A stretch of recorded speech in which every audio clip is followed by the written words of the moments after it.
ഞാനിപ്പോൾ ഉള്ളത് നീർവാരത്തിനടുത്തുള്ള നടുവിൽമുട്ട് ഗ്രാമത്തിലാണ്. നടുവിൽമുട്ട് തറവാട്ടിലാണ് ഉള്ളത്. 12 വർഷത്തിന് ശേഷമാണ് തറവാട്ടിൽ കഴിഞ്ഞ വർഷം തിറ മഹോത്സവം ആരംഭിച്ചത്. ഇപ്രാവശ്യം തിറ മഹോത്സവം ആരംഭിച്ചു കഴിഞ്ഞു. ഈ ഫെബ്രുവരി 6, 7, 8 തീയതികളിലാണ് തിറ മഹോത്സവം. തറവാട്ടിലെ എല്ലാ ഒരുക്കങ്ങളും പൂർത്തിയായി കഴിഞ്ഞു. രാജകീയ പ്രൗഢിയിൽ തന്നെയാണ് തറവാട് മൊത്തം അലങ്കരിച്ചിരിക്കുന്നത്. ഏതായാലും മലക്കാരി ദേവൻ്റെ പ്രധാന തിറ മഹോത്സവം തന്നെയാണ് ഇവിടെ പ്രധാനപ്പെട്ടത്. ഈ വനത്തിലൂടെ സഞ്ചരിച്ചാൽ മാത്രമേ ഈ നടുവിൽമുറ്റത്തിൽ എത്താൻ സാധിക്കുകയുള്ളൂ. ആനയും കാട്ടിയും കടുവയും ഒക്കെ എല്ലാ വന്യമൃഗങ്ങളുള്ള ഗ്രാമമാണ്. കാർഷിക വിളകൾ കൊണ്ട് സമ്പന്നമാണ് ഈ ഗ്രാമം. നെല്ല്, പയർ, പാവയ്ക്ക, അങ്ങനെ കപ്പ, അങ്ങനെ എല്ലാവിധ സർവ്വ വിളകളുമുണ്ട്. പക്ഷേ ഈ വിളകളൊക്കെ സംരക്ഷിച്ചു പോകുന്നത് മലക്കാരി ദേവൻ എന്നാണ് ഇവരുടെ വിശ്വാസം. കാരണം ഒരു വന്യമൃഗവും ഇവരുടെ വിളകൾ നശിപ്പിക്കാറില്ല, വിളകളെ ഒന്നും അങ്ങനെ ഉപദ്രവിക്കാറില്ല. ഈ പാതിരി സെക്ഷൻ വനത്തോട് ചേർന്ന് തന്നെയാണ് ഇവരുടെ ഈ തിറക്കഴുകുമൊക്കെ ഉള്ളത്. ഏതായാലും ഈ വനഗ്രാമത്തിലെ ഈ തിറമഹോത്സവം വളരെ നിങ്ങൾക്ക് വ്യത്യസ്തമായി തോന്നിയാൽ ഫെബ്രുവരി 6 തീയതി വെള്ളിയാഴ്ച ഇന്ന് വൈകുന്നേരത്തോടു കൂടിയാണ് കുംഭം എഴുന്നള്ളത്തടക്കം ഉണ്ടായിരിക്കുന്നത്. തറവാടിൻ്റെ പരിസരത്ത് നിന്ന് തന്നെയാണ് ഈ കുംഭം എഴുന്നള്ളത്ത്. മലദൈവങ്ങളെ എഴുന്നള്ളിക്കലടക്കമുണ്ടാകും. ഇതിന് ശേഷമായിരിക്കും മലദൈവങ്ങളടക്കം എഴുന്നള്ളിച്ച് താഴെ തൊട്ട് വയലിന് ചേർത്തുള്ള ഈ തിറക്കഴകത്തിലേക്ക് എത്തിക്കുക. ഇതിന് ശേഷമായിരിക്കും വിവിധ വ്യത്യസ്ത ഇനം മലദൈവങ്ങളുടെ തിറയാട്ടങ്ങൾ അടക്കമുണ്ടാകുക. ഏതായാലും ഈ നീർവാരവും നടുവിൽമുറ്റം പരിസരങ്ങളും ഒക്കെയും തിറമഹോത്സവത്തിൻ്റെ ലഹരിയിൽ തന്നെയാണ്. ഈ വനത്തിന് നടുവിലുള്ള ഈ ഗ്രാമത്തിലെ അല്ലെങ്കിൽ ഈ തറവാട്ടിലെ ഉത്സവം കാണാൻ നിരവധി പേരാണ് കഴിഞ്ഞ പ്രാവശ്യം അടക്കം എത്തിച്ചേർന്നത്. ഈ പ്രാവശ്യം നിരവധി പേരടക്കം എത്തിച്ചേരും എന്നുള്ള പ്രതീക്ഷയിൽ തന്നെയാണ് സംഘാടകർ അടക്കമുള്ളത്. ഒരുക്കങ്ങളൊക്കെ എവിടം വരെ എത്തി ഉത്സവത്തിൻ്റെ?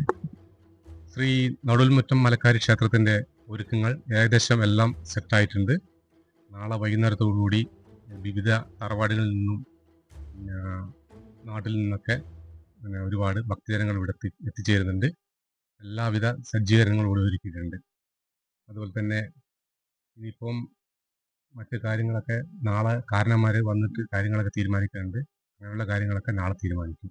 ആഘോഷ കമ്മിറ്റിയുടെ സ്റ്റേജിൽ എന്തെങ്കിലും പരിപാടികളൊക്കെ ആസൂത്രണം ചെയ്തിട്ടുണ്ടോ? ആഘോഷ കമ്മിറ്റിയുടെ പരിപാടി എന്ന് പറഞ്ഞാൽ നാളെ വൈകുന്നേരം ഇവിടുത്തെ പ്രാദേശിക കലാകാരിമാരുടെ പ്രോഗ്രാമുണ്ട്.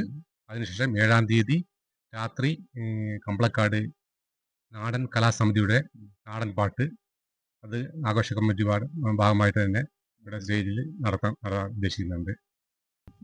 ഈ കാണുന്ന കഴകത്തിൽ നിന്നാണ് വിവിധ മലദൈവങ്ങളുടെ തിറയാട്ടങ്ങളൊക്കെ ആരംഭിക്കുക. മലക്കാരി ദേവന്റെ തിറ തന്നെയാണ് ഏറ്റവും സുപ്രധാനകരമായി കെട്ടിയാടുന്നത്. തൊട്ടടുത്ത് ഈ സെക്ഷൻ വനമേഖലയാണ്. വനത്തോട് ചേർന്ന് തന്നെയാണ് ഈ കഴകമുള്ളത്. ഇവിടെ ഏറ്റവും എടുത്തു പറയേണ്ടത് കാർഷിക വിളകളൊക്കെ തന്നെയുണ്ട്. വാഴയുണ്ട്, പയറുണ്ട്, അതുപോലെ തന്നെ നെല്ലുണ്ട്, കപ്പയുണ്ട്, ഒക്കെയുണ്ട്.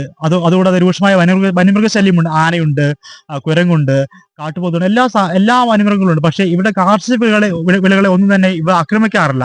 അതിന് പ്രധാനമായി ഇവർ ചൂണ്ടിക്കാട്ടിയിരിക്കുന്നത് ഈ മലക്കാരി ദേവൻ ഇവരുടെ കാർഷിക വിളകളൊക്കെ സംരക്ഷിച്ച് പോകുന്നു എന്നാണ് ഇവർ പൂർണ്ണമായും വിശ്വസിക്കുന്നത്. ഇവരുടെ വിശ്വാസത്തെ അടയാളപ്പെടുന്ന തരത്തിലാണ് ഇവിടുത്തെ കാഴ്ചകളൊക്കെ ഉള്ളത്. ഏതായാലും ഈ നടുമുറ്റം വനഗ്രാമം ഒരു ഉത്സവാന്തരീക്ഷത്തിൽ തന്നെയാണ്. വിവിധ തിറയാട്ടങ്ങളടക്കം 7 തീയതി രാവിലെ മുതൽ ആരംഭിക്കും. എന്തായാലും പൂർണ്ണമായുള്ള ഉത്സവത്തിന് പൂർണ്ണമായി സജ്ജമായി കഴിഞ്ഞു ഈ നടുവിൽമുറ്റം ഗ്രാമം.